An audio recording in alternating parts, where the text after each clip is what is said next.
For today's video is pumunta kami dito sa Sampaloc Lake sa San Pablo, Laguna para ma-relax at ma-feel ang Kapaskuhan dahil dito sa San Pablo, Laguna ay kitang-kita ang mga design ng Pampasko. Kung kaya't agad-agad naming pinuntahan ito. At hindi naman kami nabigo sa nakita namin dahil sobrang liwanag at napakadaming tao dito sa may Sampaloc Lake.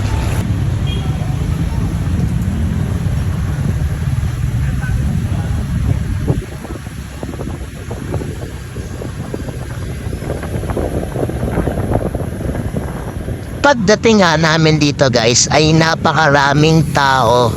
Marami ka talaga makikita, may mga pagkain, ihawan at mga iba't ibang tinda dito sa may Sampaloc Lake. Meron ding mga bikers, family at magjowa na namamasyal dito. Meron din dito pinaparentang bike or pedicab na kung saan pwede mong ikutin ang buong Sampaloc Lake para makita mo ang mga kakaibang paintings sa pader dito sa Sampaloc Lake at magandang view ng buong paligid. Perfect nga pumunta dito dahil damang-dama mo ang Pasko sa sobrang lamig ng hangin at hindi ka makakaramdam ng gutom dahil napakaraming bilihan ng pagkain dito sa may Sampaloc Lake at sa buong paikot ng Sampaloc Lake. And after nyo nga pala kumain dito is pwede kayo mag-picture dito dahil very Instagrammable ang paligid.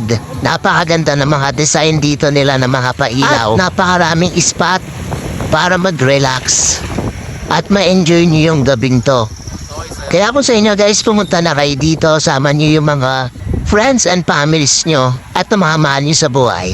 Yan lang. Kung na-enjoy mo panoorin ang video ko, please like and share my videos para naman dumami yung views ng video ko.